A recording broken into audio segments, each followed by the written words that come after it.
Assalamualaikum, my name is Harfat and welcome to a brand new video. So a few videos ago, someone requested to make a review of different Bibles, different study Bibles, different Bible commentaries. And so inshallah today, that is exactly what I will do. Thank you for giving these suggestions. And I've not made this type of videos for about a year or more, and so yeah, inshallah we shall get to it. And so there are many different kinds of Bibles out there in the world, hundreds or even thousands, maybe hundreds, right? And if you just type Bibles on Google or on Amazon or on Blackwell UK and previously on Book Depository, you will find that there are many different kinds of Bible. Right? First, you have like normal Bible, whereby there's no commentaries, there's no study Bible, there's no study notes, and it is just like your Bible, your normal NIV or your King James, right? Your journal, the word Bible, so on and so forth. And so there are many different kinds of Bibles out there. And on top of that, there are many different kinds of Bible translation.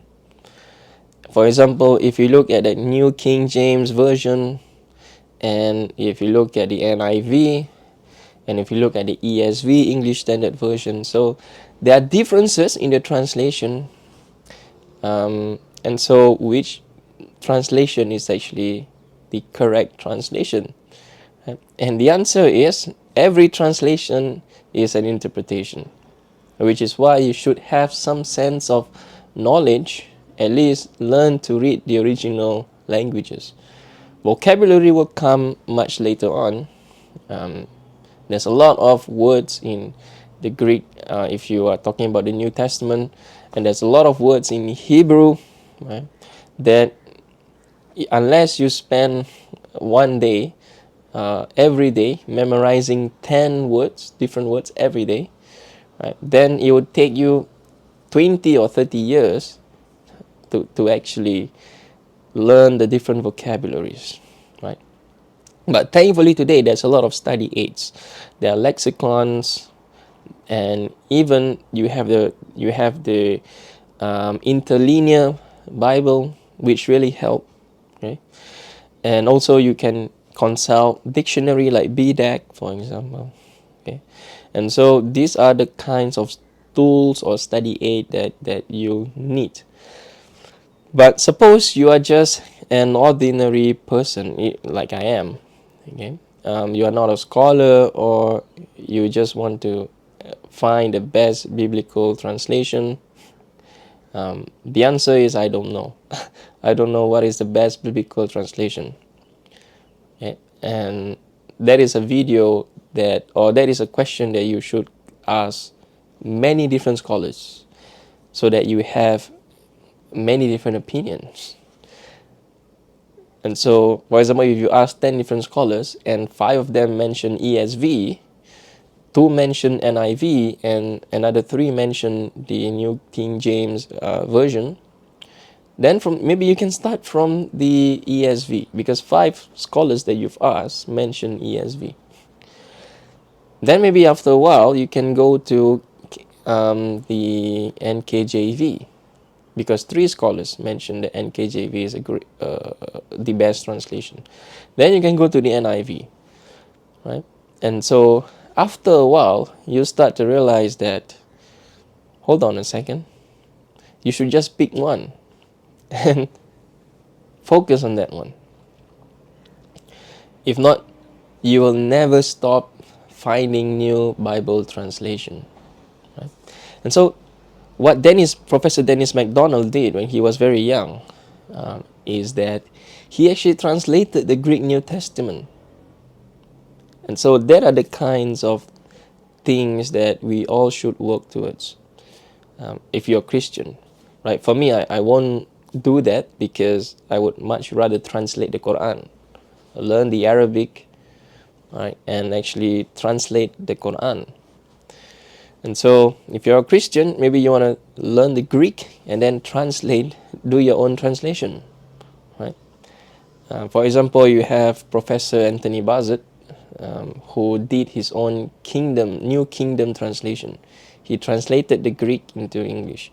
There are many other Bible translators out there as well.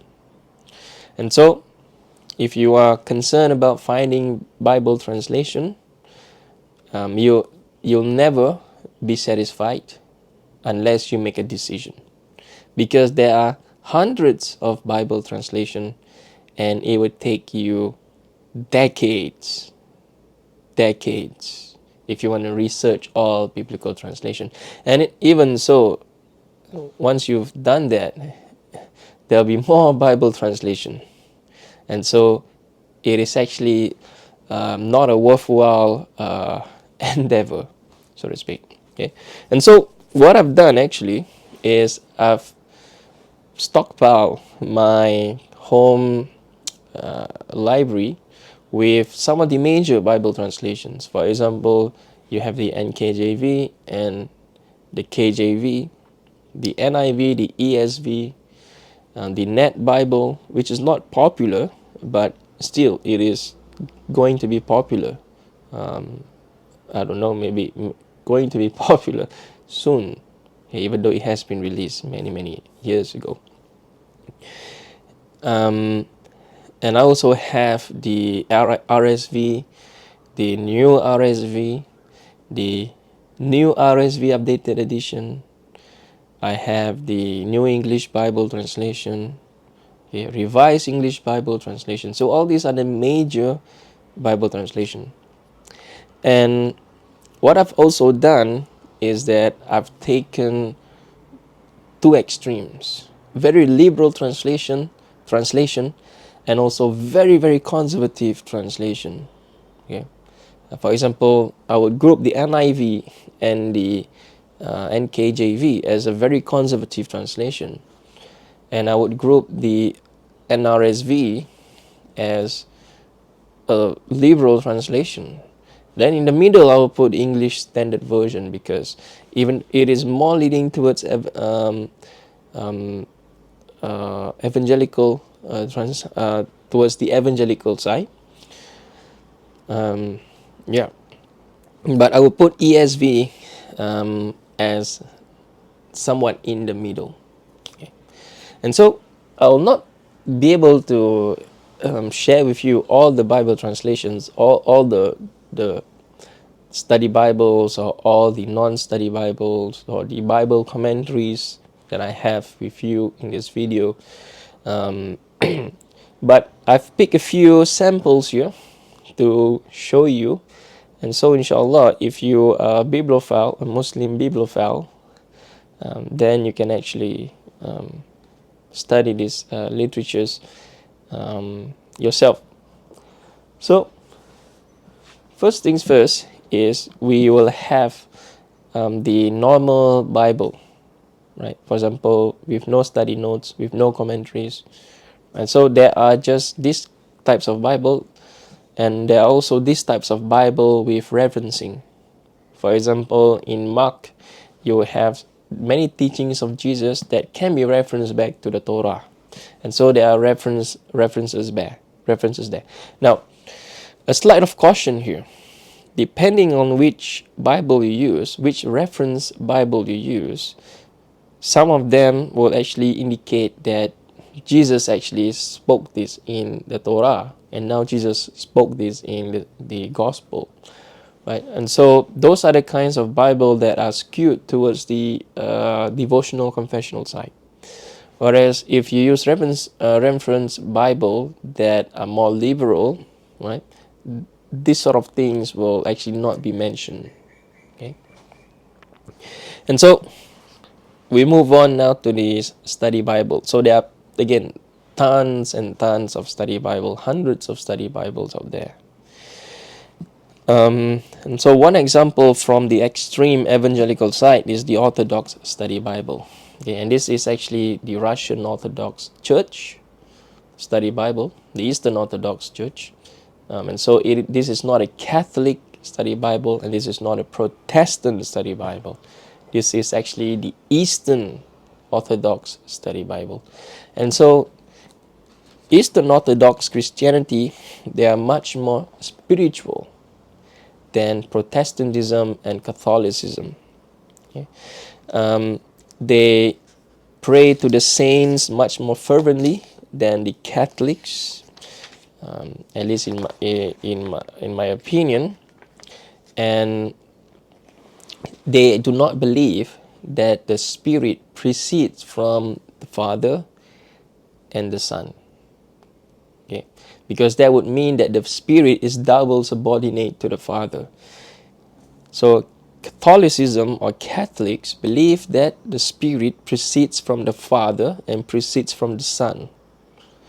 But Eastern Orthodox Christianity believes that the Spirit proceeds from the Father and not from the Son. Okay?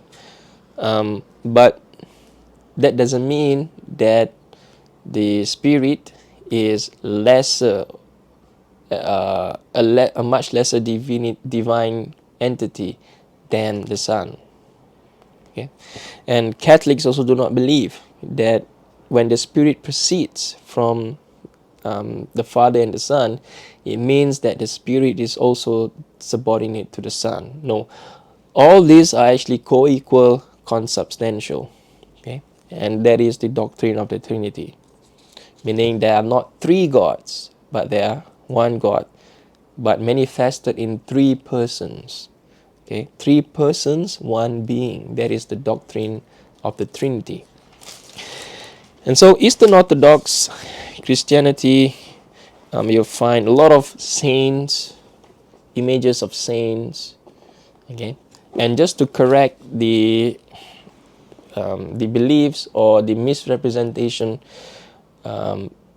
often came through the mouth of Protestant as well as Muslims, is that the Catholics and the Eastern Orthodox Church or Christianity do not actually believe that the saints are God or are divine. Okay, divine as in higher Christology kind of divine. Okay, but they do pray to the saints. Okay, and Catholicism is also popular for the cult of the saints, right? There's a book by Brown. I forgot the first name of this scholar. It's not Dan Brown. I forgot. The book is called The Cult of the Saints, okay, whereby the Catholics of the past, people would actually gather the bones of the saints because they believe that this has spiritual value, right? And this would bring them closer to being interceded by, to have intercession by the saints. Okay. And so that is the Eastern Orthodox Study Bible. Right? And this is very much the evangelical side. And if you want to look from a Protestant point of view, you have the NIV Study Bible. And from the Catholic point of view, you can have the Ignatius Study Bible as well. Okay, and so this is just one example. And it is also good to actually look at different major denomination of Christianity, major denomination, and if you want to research further, you can actually explore the subdivision. Okay, for example, the Orthodox Church, you have the Greek Orthodox, you have the Eastern Orthodox, you have the Syrian Orthodox, you have the Coptic Church, right? And then Catholicism, you have all these different branch of Catholicism, and Protestantism, you have all these different branch of Protestantism. And so if you want to explore, then you can actually explore, right? For example, even within Catholicism, you have the Methodist Church, which can be modern Methodist Church are very liberal, right? Or you can have a very conservative Catholic Church, right? And same for Protestant, you have the Evangelical Church, right? And then you can also have a very liberal Bethel church, right? Whereby they have music, they have singing hymns, and the entire sermon is actually a rock concert, right? And so you have different branches of Christianity, and you also have many different branches within these denominations themselves. And in every single category, Catholicism, Protestantism, Eastern Orthodoxy, or Orthodoxy, the Orthodox Church, you have conservative and you have liberals, right? Even though the Orthodox Church, it's very difficult for you to actually have a liberal category because they're very spiritual, and the Eastern Church, they're much more devotional in certain sense, and they follow a lot of traditions, right? They study about the saints, and the saints have values, unlike Protestantism, whereby they only go and follow the Reformed Church, right? Even though Catholicism has their own reform, right? And so we move on. And so here I have the Archaeology Study Bible, and this is the ESV, English Standard Version, right? And so we have, this is published by Crossway. And so we also have theologically oriented study Bible, and we also have historically archaeologically oriented study Bible. And here I have is the Archaeology Study Bible. And so one side, I get to know about the theology of the Christians, so that when I have conversations with them, it's much more easier for me to put myself in their shoes and to know where they are coming from. Because you need to know who you are dealing with. And also, once you know who you are dealing with, right, you can come to common terms with these people. You can reason with these people, and your approach will not be hostile. And it shows that you have actually done your research, and you're able to speak to them with humility, with patience, and you are able to inform them of their scripture and get them to think and ponder. Right? And so that is the approach, a very gentle approach, because if you are being harsh, if you just read the Bible just to find contradiction, right? The Christians can do the same to the Quran, and the Jews can do the same to the Quran, and whatever it is, and then it becomes a massive mess. But that doesn't mean that you should not know the contradictions in the Bible, right? But it is how you inform your interlocutor of these contradictions is important. Your approach. If your approach is very harsh, then your da'wah will basically crumbles, right? And first things first, your da'wah should always be upon the sunnah of the Prophet ﷺ, and that is to call people to Tawheed, right? And your da'wah should call people to Tawheed, which is why I do comparative religion, because you can always link back to the Quran, and you have to link back to the Quran, right?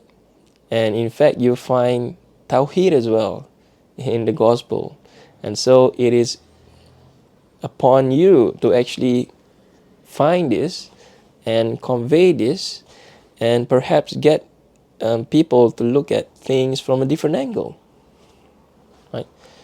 And which is why you need history and you need archaeology. Okay? Archaeology Study Bible is actually very interesting, because if you want to take somebody on a tour to the Holy Land, you can actually inform them of, okay, this is where in the New Testament mentions Jesus' ministry began, so on and so forth. So the Archaeology Study Bible is actually a great tool to have, right? And so, apart from that, now you have a liberal study Bible. This is the SBL study Bible, which I've reviewed, which a comment in one of the comments in the comments section is I find it very hilarious, because the comment goes along the line of in a nutshell, the author is in a nutshell, he is not happy with the SBL study Bible, or somewhere along the line. I find it very funny, because that is exactly not what I feel. So I have no preference when it comes to study Bible. I read all of them, and they serve a different purpose, which is why I have them to begin with. Yeah. And so when we look at liberal study Bible or non-devotional study Bible, we look at things from a historical oriented context.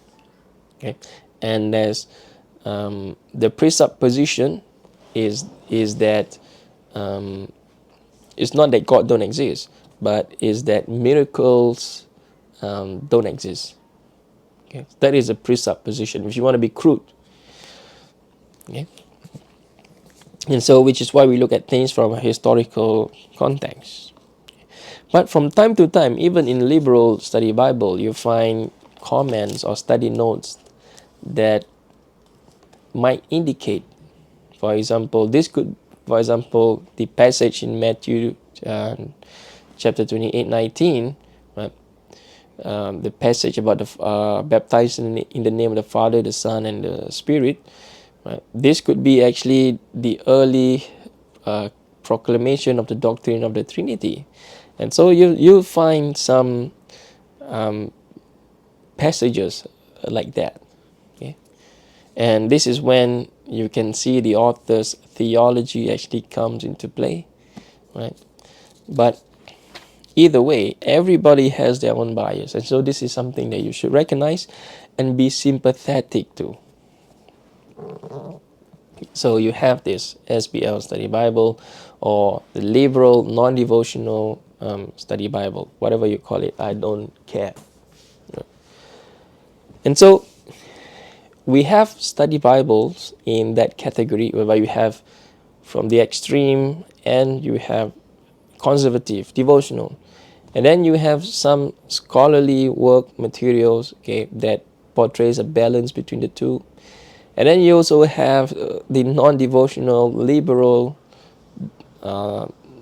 non-miracle believers. Okay, miracles don't exist, or at least take the approach that miracles don't exist, right?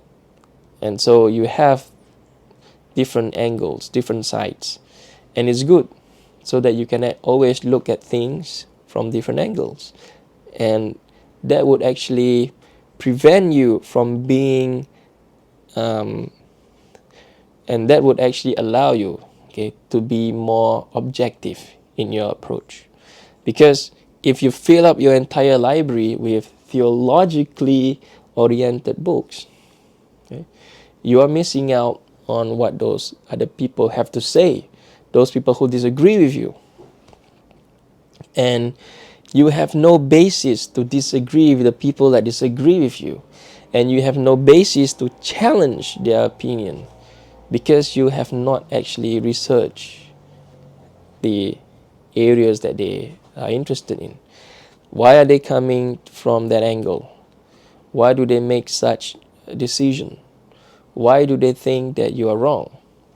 And if you think that they are wrong, but you have not actually entertained their argument or refute their argument academically, then basically you are just not being honest. Okay, you are not being genuine in your academic integrity. You have to entertain arguments from both sides. For example, this person say that Jesus did not die. Okay, he did not rise from the dead, because he says that there are contradictions in your sources, and your sources goes back to around 200 of the Common Era. It could have been added much later on. But then here you go, you don't understand the argument to begin with, and you say that no, the Holy Spirit actually guides these authors, so on and so forth. Okay, and so the Holy Spirit cannot be wrong. Right? But then this person from the other side actually asks you to prove to you, okay, or ask for proof that the Holy Spirit actually guided the writings of the New Testament. And you have no proof to demonstrate, to show. And so basically you are just plucking arguments from thin air, or plucking evidence from thin air. And your conclusion does not derive from solid foundation, and therefore it is easily dismantled and crumbled. And so, which is why two sides of the picture is very important for you to have in your brain when you are actually dealing with matters that are sensitive. And which is why I have literatures from both camps, right? And so you have that. For example, I've reviewed the MacArthur Bible commentary. I've reviewed the Believer's Bible commentary, right? And so those are very evangelical, confessional, devotional perspective. And then on top of that, you also have the New College View Bible commentary. This is a Catholic Bible commentary, and this is leaning more towards the liberal side. And so you have two opinions, and it is always good to have two opinions, as I've mentioned countless of times. Right? And so, so you have the Pauline or the Paulist study Bible, which is a Catholic study, Paulist Bible commentary, which is a Catholic Bible commentary. That is basically the opposite of this, right? This is leaning more towards the liberal, right? And then the Paulist Bible commentary is leaning more towards the conservative devotional. And so you find that these two literatures actually disagree with each other on a lot of matters. And so why do they disagree with each other on a lot of matters? Right? And so you have to entertain the argument. And if you actually follow the argument from both camps, you have an interesting endeavor. You can write an entire dissertation on just one pericope. For example, you can write 10,000 word theses, right? On, for example, Mark chapter 16, verses 9 to 20. Why do the conservative side believe that this is actually Mark chapter 16, verses 9 to 20 is actually historical? And why the liberal side do not believe that this is actually historical? You can look and survey 10 study Bibles from the conservative side, from the liberal side, and you can write an entire thesis. Even 10,000 words is not enough to entertain the argument from both sides, right? And so you have this Bible commentary. Now, I should also mention, it is worth mentioning that these are single volume Bible commentary. Okay, the discussions or the commentaries of the passages are very, very brief, and they will not give you details.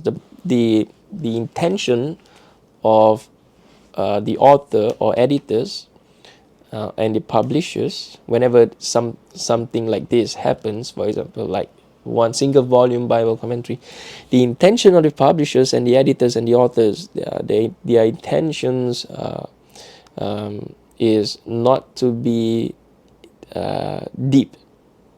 Okay? They want to have a very shallow discussion. Okay? And so, if you are very concerned regarding a few books of the Bible, for example, a lot of people are very concerned with the Gospel of John. They want to study the Gospel of John, and they don't care about any other books in the New Testament as much as they care about the Gospel of John.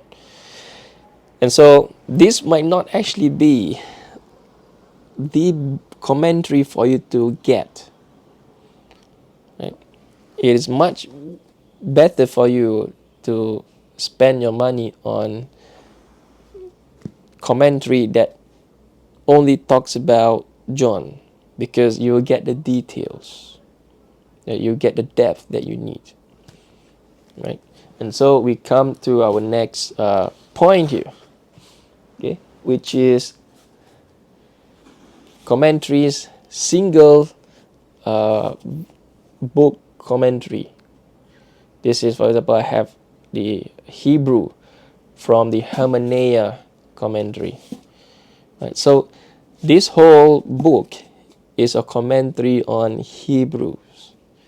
Okay, and you can see just Hebrew and the entire Bible. Right, and so you get the detail of the discussions in Hebrews, okay, that you might be looking for. And so this is coming from a non-devotional liberal perspective. Okay? Although a word of caution here, non-devotional does not necessarily mean liberal. Right? And so this just a word of caution there. And so you have, this is from, this is leaning more towards non-devotional perspective, leaning more towards historical perspective, right? And yeah, so you have Bible commentaries. Now, most people, unless they are very interested in studying the New Testament or comparative religion, unless they are interested in comparative religion, most people would find it sufficient to go by with just a study Bible. Okay? And that is what we find most common amongst people who attended church. Okay? Study Bibles are just sufficient because these people are not looking to study in depth. They want to be devoted to their religion, but they not necessarily want to spend a lot of time researching deeper into their religion. And so study Bibles are sufficient for this type of people. Right? And once they became more interested in their religion, then they can actually start consulting commentary, single volume commentary of the entire Bible. Okay, single volume commentary of the entire Bible. And that is where most people will actually stop, okay, based on my research, where most Christians actually stop. Until they go to college or they started getting into debates, or they want to take a very, very deep approach to studying the scripture, or they want to pursue a BA or a master's or even a PhD in biblical studies, then that is where people will actually start consulting single volume commentary for a single book of the Bible. Okay. And there are higher level than this, whereby you have multi-volume commentaries for just a single book of the Bible. Okay. For example, if you look here, I have the Hermeneia commentary on Matthew, 3 volumes on Matthew, right, worth over 1,800 pages, discussing the entire books on Matthew. Right? And so you have these kinds of literatures. But there are also single volume commentaries for a single book that is not so, I would say, that is written more for a general public and not for people who really wants to research deep. Okay, and we have it here, 2 of them, and this is actually what I would recommend, not beginners, what I would recommend people who are interested in looking deeper beyond the single volume Bible commentary, right? Because, for example, the first stage is the study Bible stage, and then you have the single volume Bible commentary stage, right? And this would be the 3rd stage. Instead of going to the Hermeneia or the Anchor Bible commentary, this should be the 3rd stage, because this will give you a brief discussion or brief commentary of a single book of the Bible, but it has the introduction and it has enough depth for you to actually, that makes it a great transition from single volume Bible commentary to the very scholarly focused Bible commentary like the Hermeneia and the Anchor Bible commentaries, or even the for example, the New Testament library commentaries, even though that is skewed more towards evangelical and devotional perspective. Okay. So this will be the 3rd stage. Now I have here Abingdon, the New Testament, Abingdon New Testament commentaries. Okay, this is Catholic, and this is actually Protestant. Okay, this is the Cambridge. What is it called? This is the New Cambridge Bible Commentary. Right, the New Cambridge Bible Commentary, published by Cambridge University Press. And so this is a rather interesting. I have the entire Gospel on the New Cambridge Bible Commentary.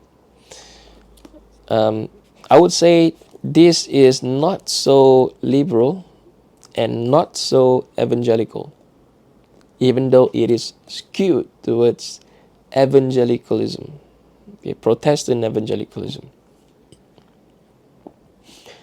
And so this is actually a great segue, right? It has the NRSV, okay, and with the NRSV, people would think that this is actually not a devotional confessional translation because it is a liberal translation. And yes, the NRSV is a liberal translation. It has the NRSV, but the commentary is more skewed towards evangelicalism, at least not so much on liberal or non-devotional perspective. Now, Abingdon, this is by Abingdon Press. Okay, Abingdon Press. Now, Abingdon Methodist, and so they're not so conservative. In fact, they're very liberal, and so. Previously, the Methodist Church, they were very, very conservative. Okay, but modern Methodist Church, or at least a publication, for example, Abingdon from Abingdon Press, they're much more leaning towards liberal, non-devotional, non-conservative perspective. Okay? And that is what modern Methodist Church are common. Right? But like I said, even the Methodists don't know how to label themselves, okay? Because you have all sorts of different Methodist church that have popped out in the late 20th and early 21st century, that it's very difficult for you to actually categorize where they are, right? And so, but the difference between this sort of Bible to the anchor Bible, as well as the Hermeneia, is that the discussion per verse is much more brief as compared to the discussion per verse on the Hermeneia as well as the Anchor Bible, whereby it really goes very deep, right? But all Bible commentaries, I would say all Bible commentaries, regardless of how big or thick they are, right, regardless of how many pages they are, I would still consider them as being very brief, right? And what do I mean by this? Because if you actually want to study a particular pericope, a particular topic, a particular verse in great details, then you have to consult a kind of literature, what scholars call monograph. Okay? And monograph comes in different categories as well. Right? And so, for example, you have a book, right, written specifically to study the Son of Man portions of the Gospel. Right? And so these are the monographs written just for that specific pericope, Son of Man. What does it mean? Right? And so you can put it in a way whereby a monograph is a study of a particular topic in great details. And monographs can come in the form of a book. It can also come in the form of academic journals, peer-reviewed academic journals. And the even higher approach, the approach that scholars actually took, if they want to study a particular topic in very, very great detail, right, they would actually consult monographs after they've consulted like very critical commentaries of the New Testament or the Bible. For example, like the Anchor Bible and the Hermeneia commentary. And so they will consult monographs on Mark chapter 1, monographs on Mark chapter 2, monographs on Mark chapter 3. Right? And so this is actually the highest level when you want to study any kinds of scripture, Judaism, Christianity, and Islam. Okay. Then afterwards, you also, or simultaneously, you also have to do some word study, grammatical study. Right? For example, the Hebrew word Yahweh, right? It is in the plural form. But what does it mean? Does it mean that Yahweh is the Father and the Son? Right? Does it mean that way? Like the evangelical Christians want to make it up to be. And so you have to study. Is it the plural of the royal plural, so to speak? But Hebrew doesn't have that. Okay? And so what does it mean that the word Yahweh is actually plural? Okay? And so it is not the plural of majesty like we have in the Quran. The Quran has the plural of majesty. But Hebrew doesn't have plural of majesty.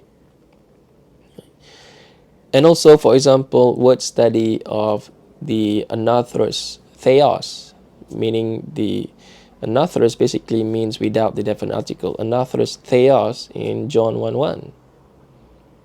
Right? What does it mean that there is no definite article in the word theos. Right? Does it mean that it should be translated as a god, or should we follow Caldwell in stating the Caldwell's rule, in stating that it is actually describing, or it is actually qualitative, it is actually should be translated as God with a capital G even, and so the word was God, right? And so these are the kinds of study that scholars would engage in as well. And so if you think that consulting biblical commentaries suddenly makes you someone that is able to become hermeneutics, if there's basically, if you feel that if you want to be able to do commentaries on the Bible, and your approach is just to read Bible commentaries, right?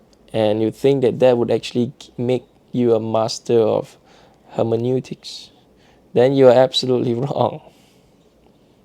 Okay. In fact, if you want to be a master of hermeneutics, you should follow Origen. You should follow the early commentators of the New Testament. Right?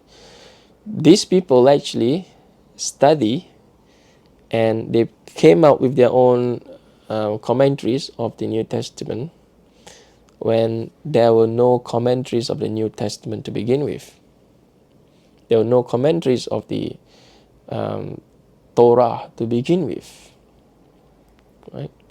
Or there were no commentaries of the Gospels to begin with. And so how did Origen come out with his commentary when he did not actually consult any commentaries? Right?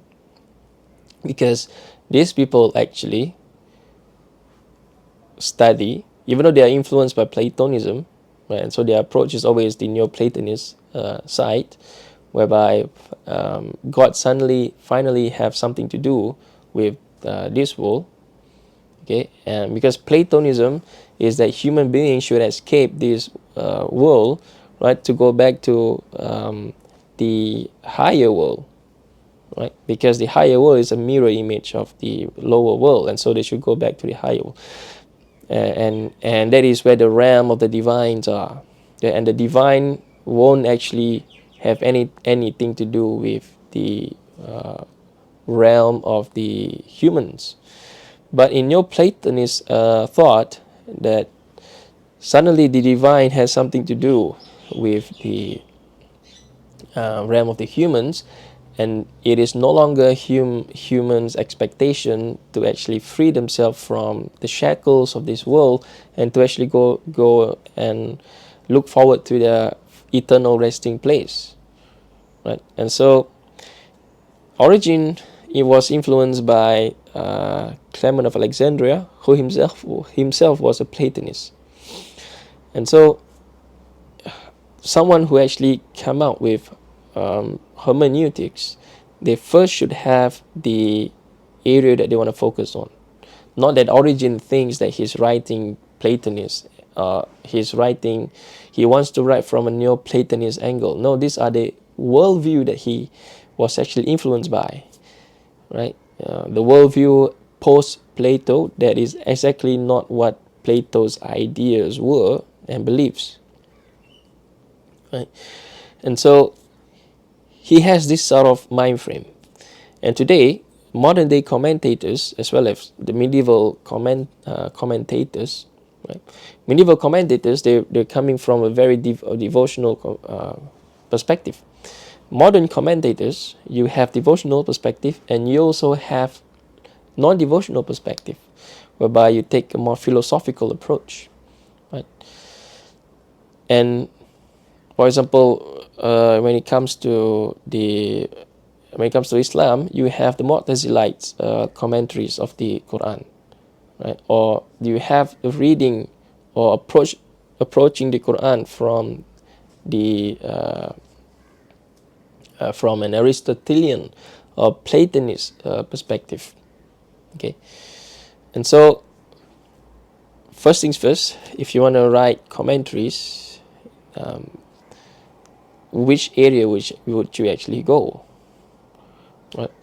And this is an area that a lot of critical commentaries that you find in the modern day, they're leaning more towards the historical perspective, right? But that does not mean that if you are writing a theological commentary, you're not being critical, right? And so it is not, you cannot say that I'm writing history or I'm writing a commentary from historical perspective, meaning I'm being more critical than someone who actually wrote a theological commentaries of the Bible, so to speak, right? Then that is not the case, because you can also be critical of your theological presupposition, right? You can also be critical based on your historical presupposition. For example, do miracles exist? This is a question that actually a lot of commentators may struggle with, because, for example, Raymond Brown, he is a Christian. He was a Christian. Professor Brown, the late Roman Catholic priest, he was a Christian, right? But a lot of his commentaries in the Anchor Bible, a lot of what he wrote, right, he took the approach of the non-devotional perspective, from a liberal perspective even. But he doesn't actually throw away all his devotional ideas, because if you read his appendix, right, he argues that Jesus is actually divine because of the theos. Jesus is divine. But he mentioned in his footnote, in his note, detailed comment, that this is not the divine as in the concept of the doctrine of the Trinity that we found much later, right? And so you can see the author wrestling with his thoughts and his methods, right? And so this is a struggle that you read. For example, okay, Darrell Bock, he's actually a traditionalist. He's not liberal, okay, and you can also say he's not extremely conservative, right? And the methods that he employed is historical, right? And also at times you find that he actually approached it from a devotional perspective. And so there's always the author wrestling with his theology, okay, wrestling between the methods that he had employed or is employing, and also trying to wrestle with his thoughts, right? Whenever he has the opportunity to actually beat down on the historical method, he would actually take that opportunity, right? And so, ladies and gentlemen, that is the video for today. Apologies that it is so long. I could have probably made the video in just 15 minutes. But I thought it'll be useful for me to actually share my thoughts, and hopefully you learn something from it, inshallah. Anyway, I'll see you in my next video. Assalamu alaikum wa rahmatullahi wa barakatuh.